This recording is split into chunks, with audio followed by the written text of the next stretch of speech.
হরে কৃষ্ণ। আমরা যে স্থানে অবস্থান করছি সেটা হলো রাজশাহী বিভাগ খেতড়ি ধাম। নরোত্তম দাস ঠাকুর মহাশয়ের আবির্ভাব পূর্ণ পবিত্র শ্রীপাঠ অঙ্গনে এই ভূমিতেই নরোত্তম দাস ঠাকুর আবির্ভাব হয়েছিল। আমরা সে স্থানটি যে এখন বর্তমান দর্শন করছি সেটা হলো নরোত্তম দাস ঠাকুর ভজনতলী। এই স্থানেই বসে তিনি সমস্ত বৈষ্ণব ভজনগুলি রচনা করেছিলেন। তো আমরা ভক্ত সঙ্গে নাম জপ সাথে পরিক্রমা অংশগ্রহণ করেছি, আর সকলেই এই অংশগ্রহণে নরোত্তম দাস ঠাকুরের কৃপা প্রাপ্ত করার সৌভাগ্য অর্জন করেছে। সকলেই আপনারাও এই স্থানে এসে নরোত্তম দাস ঠাকুরের এই পূর্ণ ভজনস্থলী এসে আপনারাও কৃপাপ্রাপ্ত নরোত্তম দাস ঠাকুরের কৃপা আশীর্বাদ লাভ করতে পারেন, এই আশা ব্যক্ত করছি। সকলে দর্শন করুন। হরে কৃষ্ণ।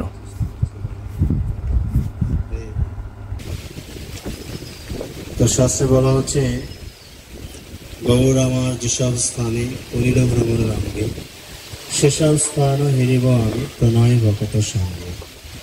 আপনারা সবাই শুনতে পাচ্ছেন? মায়েরা শুনতে পাচ্ছেন? তো আপনারা অনেক ভাগ্যবান এবং ভাগ্যবতী যে পাঁচটি মুখ্য, আর তার মধ্যে একটা হচ্ছে ধামবাস। কত নাম্বার ছিল ধামবাসটা? তবু কত নাম্বার বলছিলেন? 4 নাম্বার। ফাইন, আপনারা সবাই পাস করবেন। খুব ভালোভাবে শুনেছেন। তো সেই ধামবাস আপনারা অলরেডি করছেন। আমরা অবস্থান করছি ভজনতলী। এই ভজনতলীতে ছিল নরোত্তম দাস ঠাকুর মহাশয় ভজন করেছিলেন। ভোজন নয়, ভোজন মানে হচ্ছে কি প্রসাদ পাওয়া।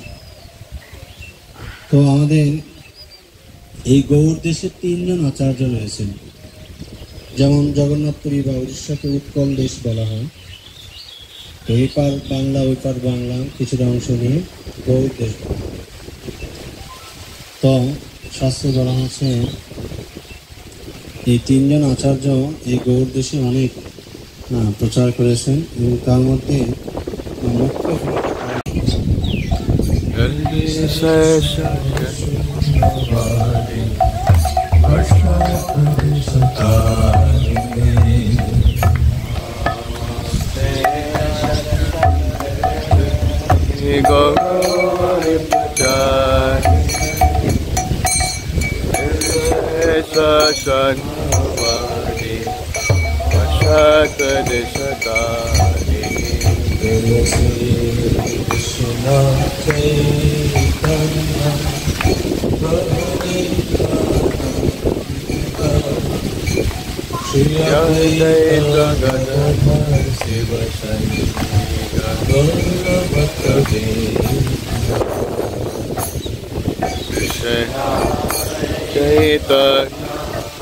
प्रभु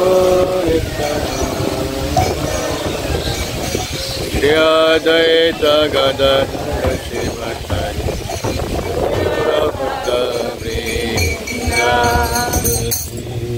Krishna Chaitanya